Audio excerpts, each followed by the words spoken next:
Hey everyone, welcome back to Poplar Preparedness. We got a lot of stuff to cover here. We got gas shortages. We got an answer to what's going on with cotton. We have a lot of reports from you guys about what you're seeing at stores, what's going on at businesses, what's going on behind the scenes in retail. We got lots and lots of stuff packed in here for you. I did want to give a real quick update for those of you who are looking at the Refuge medical wound care bucket. I said that the code for 10% off applied just to the wound care buckets. They have informed me that actually that code works for any of the kits. So if you want to get an IFAC or any of the other kits, it just doesn't work for the individual items. So that code will be down below again, 10% off any kit over at Refuge Medical. Of course, that is run by Bear Independent out there, a great channel out there. All right, let's jump into the reports here. Gazprom, which is the Bear Country's main gas exporter, has slashed deliveries by 50% to Italy. Now, if you remember, I just told you previously that they had slashed gas exports to Germany by 40%. We're going to have an update on that as well. But so they've slashed exports to Italy by 50%, and France has received no natural gas via the pipeline for more than a month. The 40% slash down to Germany's cut has been slashed further 1 day later down to 60% from where it was before. So they're at 40% of the regular amount of gas that they receive off Nord Stream 1.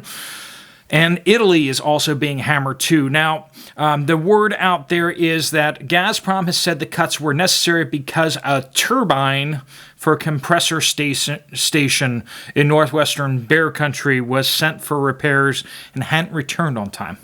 So, yeah, that's the reason that they're exporting billions of cubic feet less of natural gas because a turbine is down.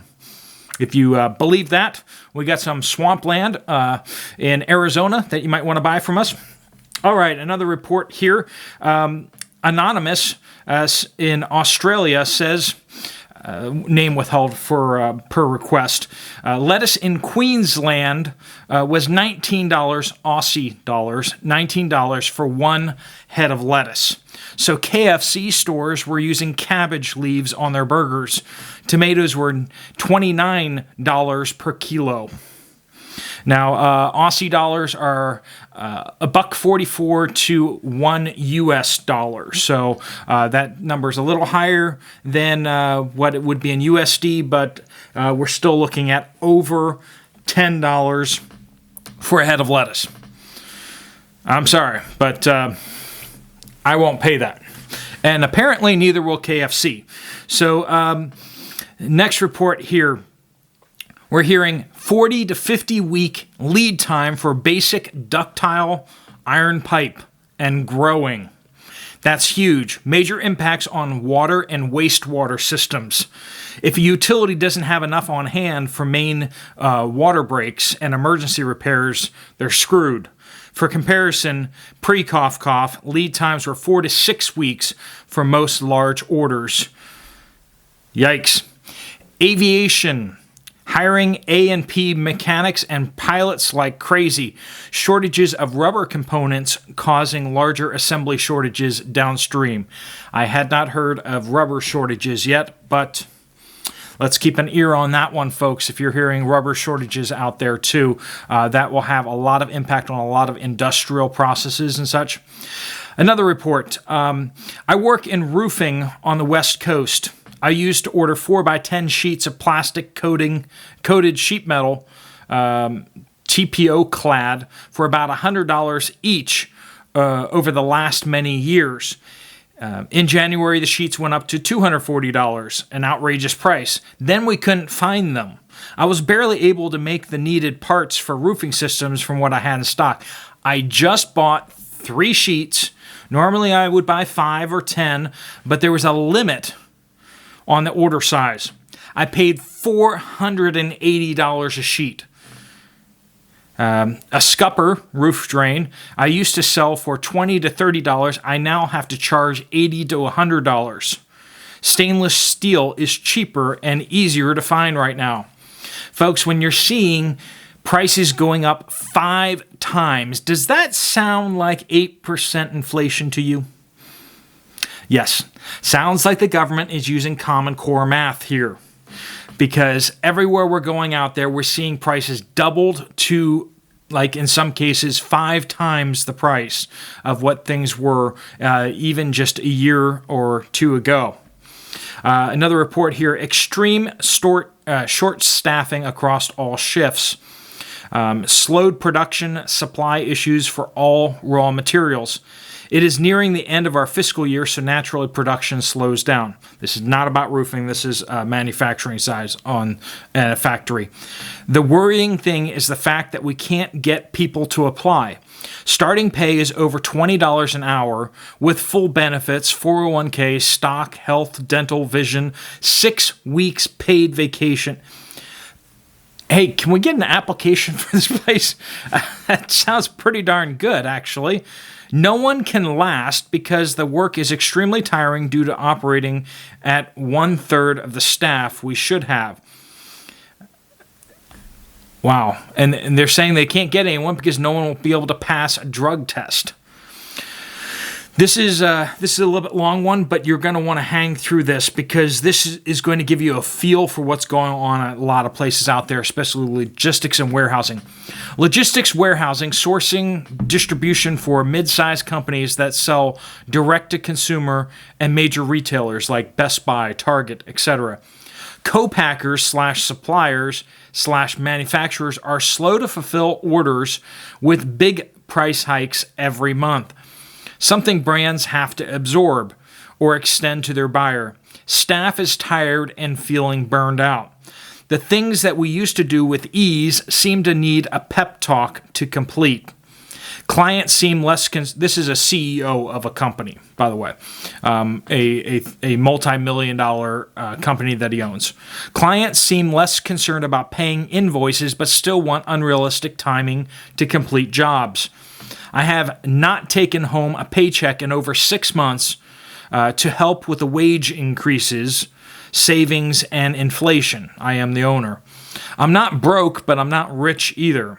Starting to rack up a lot of credit card debt. We're a successful company, but I know cash flow is going to be an issue in the future, especially when the market actually gets bad. I don't want to have to let people go when things tighten up. Most of the people here have kids. I don't. The worst part for me is that nobody seems happy. They feel defeated and entitled at the same time. We have people who want to make it their own schedule.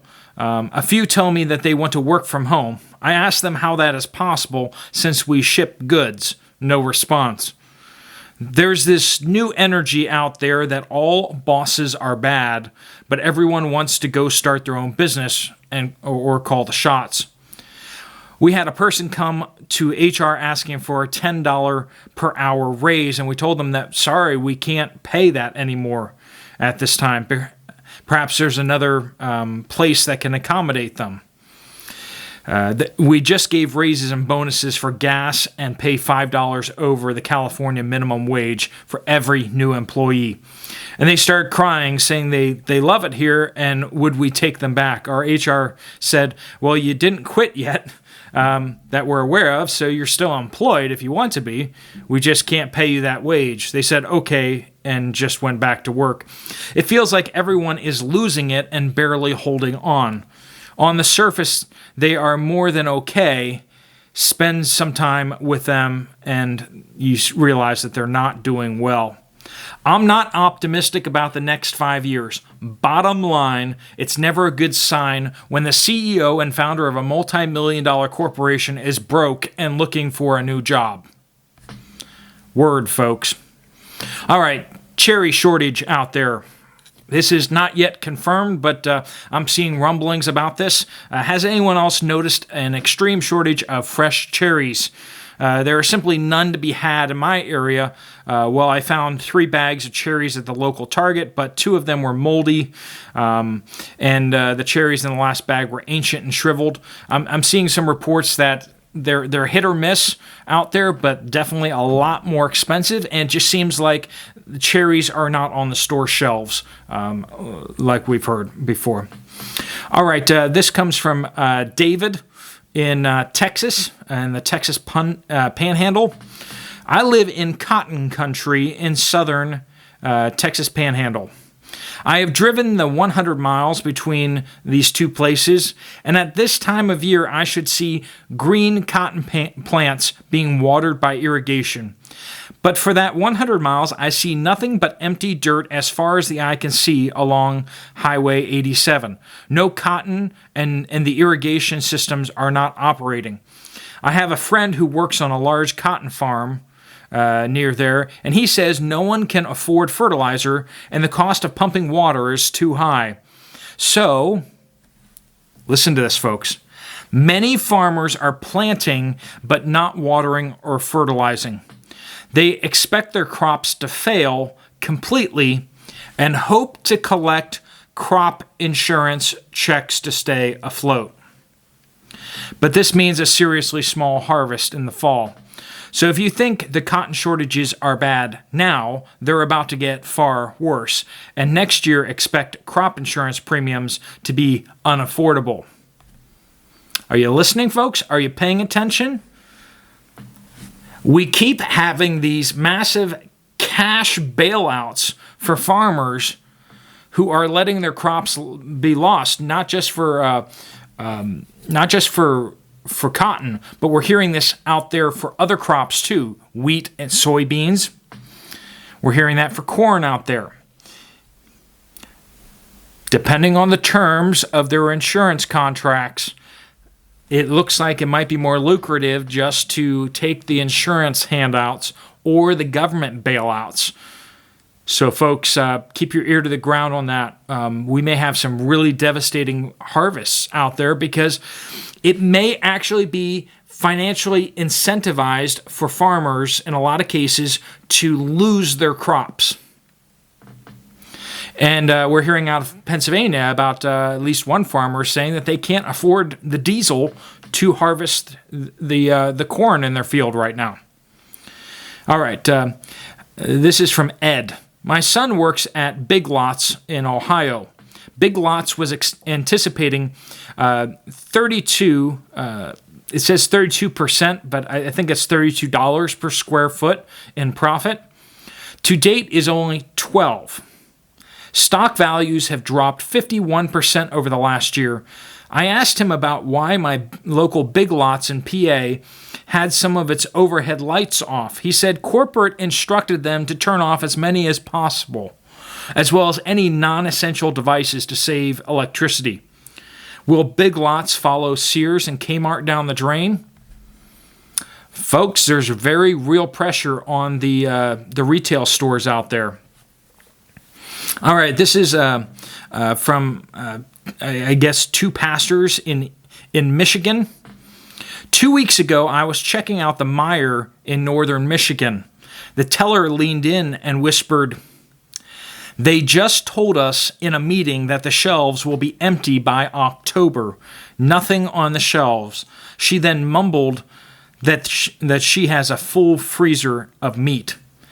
We already knew this, what is happening, but the atmosphere in the store was very heavy. It made my eyes leak. The people are afraid. Folks, I'm hearing that more and more out there, that even though things on the surface don't seem so bad, there's a lot going on under the surface, and people are sensing that, and there's this very dark mood, very dark cloud that people have. People feel that something is happening right now, and that's really affecting people at workplaces. Even though people are keeping their jobs in a lot of cases, it's the stress. The stress is building up on people, and it's probably building up on you. I feel it too. This pressure, it's not all happy good times. It's not like we're super excited about what comes next year. It doesn't seem like anybody's really excited about what's going to happen later this summer and this fall. Like, there's nobody out there like, it's going to be awesome. All the businesses are going to be back to booming, and nobody's even saying that. Everyone's talking about recession. Everyone's talking about a pullback. Everyone's talking about... So even the cheerleaders out there have this cloud of gloom, and a lot of times that attitude, that feeling, is self-reinforcing. When people feel that, they start getting defensive. They start holding on to cash. They stop spending, which really puts a lot of pressure on retail stores, and they're not buying stuff anymore. So out there, expect recession. I mean, just like everywhere you look, this gloom is there. I'm not saying that you should give in to despair or anything like that. I'm just saying that's what's going around right now. You need to have hope in the future. That's what getting your own stockpile of food is all about, is that you believe that you can get through this, and so you're going to prepare in order to survive. You're going to prepare to thrive even in the midst of hard times. That you're going to be able to develop those relationships. You're going to go deeper with your relationships. You're going to be able to accomplish the spiritual things that will fulfill you. I'm talking about self-actualization. I'm talking about the important things in life that aren't necessarily money and jobs. The whole economy can crash down, and you can thrive as a person, completing what is important to you and what God's calling on your life is, or the relationships that you have in your life, finding that fulfillment in life. You can still do that. Being prepared is going to make that a lot easier, and that's what we keep saying. Whether it's just that the prices are going to be double what they are right now next year, so it's just smart investing, or whether it's you might not be able to find those things on the store shelves come October, like the folks at Meijer are saying. All right, folks, if you like this video, you might want to check out this video right here. Remember that tag down below to Refuge Medical will work for any of their kits, 10% off. Otherwise, I will see you guys later. Steve Poplar, out.